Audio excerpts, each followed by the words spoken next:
প্রথম কথা হচ্ছে যে আসাদুজ্জামান খান কামাল হচ্ছে বাংলাদেশের কসাই, বুচার অফ বাংলাদেশ। বাংলাদেশে যেই ছোট ছোট বাচ্চা ছেলে মেয়েদেরকে, স্টুডেন্টদেরকে, শ্রমিকদেরকে, রিক্সাওয়ালাকে যে একদম নির্দয়ভাবে খুন করা হয়েছে, তার অন্যতম বুচার হচ্ছেন উনি।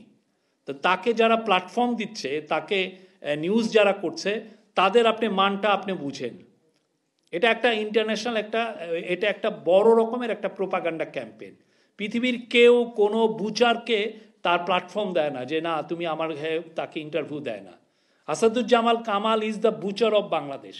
আমরা যারা যারা গুজব ছড়াচ্ছে তাদের বিষয়ে তো আমরা, যদি এটা আইনের ব্যর্থ হয় অবশ্যই সেই ক্ষেত্রে আইনের যদি কোনো ভায়োলেশন হয় সেটা তো আইনি একটা ব্যবস্থার বিষয় আছে, তা আমাদের এই বিষয়ে আইনি বিষয়টা দেখবে।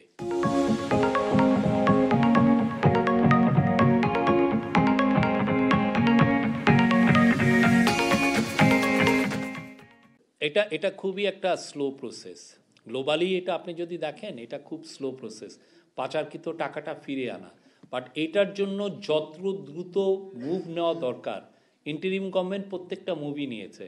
সেন্ট্রাল ব্যাংকের থেকে টাস্ক ফোর্স করে দেওয়া হয়েছে, আবার অ্যাসেট রিকভারি কমিটি করে দেওয়া হয়েছে, এবং এটার 11টা BFIUর 11টা টিম কাজ করছে।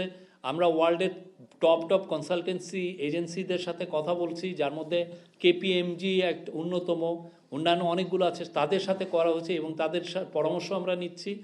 এই বিষয়ে আমাদের আমি বলবো যে one of the highest importance এইখানে এই গভর্নমেন্টের। যেই টাকাটা চুরি হয়েছে এটা বাংলাদেশের খেটে খাওয়া মানুষের টাকা, তাদের টাকাটা চুরি করে নিয়ে গেছে শেখ হাসিনার চোরতন্ত্রের লোকজন। তো সেই টাকাটা আমরা যেভাবে হোক ফিরিয়ে আনবো, এবং সেই জন্য যেটা লাগে যে গ্লোবালি আমাদের একটা সমর্থনটা আমরা চাচ্ছিলাম, এবং সবাই অকুণ্ঠ সমর্থন দিয়েছে।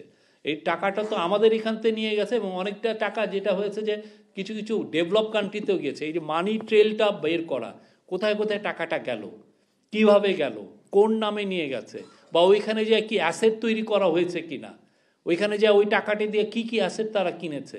তো এই পুরো জিনিসটা জানতে হবে, পুরো ডিটারমাইন করতে হবে, ট্রেলটা দেখতে হবে, এবং এইটা নিয়ে পুরো এটা একদম খুব আমাদের একটা টপ প্রায়োরিটি। নাহলে প্রফেসর ইউনূস যখনই ইন্টারন্যাশনাল টপ লিডারদের সাথে কথা বলছেন, এই বিষয়টা উনি তুলছেনই। এই বিষয়টা বারবার ওনার কথা এসছে। এই টাকাটা বাংলাদেশের খেটে খাওয়া মানুষের টাকা, এই টাকাটা যেভাবেই হোক ফিরিয়ে আনতে হবে।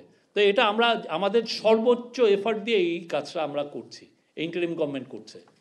এই বিষয়ে আমাদের যিনি এক্সিকিউটিভ চেয়ারম্যান আশিক চৌধুরী আশিক মাহমুদ বিন হারুন, উনি USA এখন আছেন। উনি আসলে উনি একটা প্রেস কনফারেন্স করবেন, আপনার ডিটেল ওনাকে কোশ্চেন করতে পারবেন। অলরেডি আমরা কিছুটা ডিটেল আপনারা জানিয়েছি, এবং আজকে আমরা একটা স্টেটমেন্টও দিয়েছি ওনার বরাত দিয়ে। আমাদের যে হোয়াটসঅ্যাপ পেজে সেটা স্টেটমেন্টটা আছে, আমি আপনাকে অনুরোধ করব আপনি এটা একটু পড়ে নেবেন।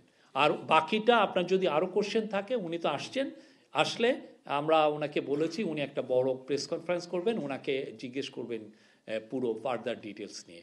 এটা হচ্ছে যে আপনি জানেন যে রোহিঙ্গাদের রাখাইন স্টেটে একটা বড় রকমের মানবিক বিপর্যয় হয়েছে।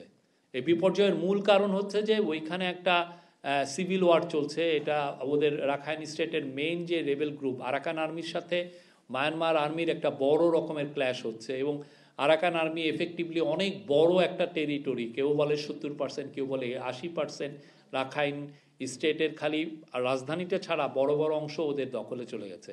ওইটার থেকে যে এই মানবিক একটা বিপর্যয় তৈরি হচ্ছে, সেইটার কারণে 70,000 মতো, সেটা আমরা ধারণা করছি এই পুরোটা এই বছরই আসছে।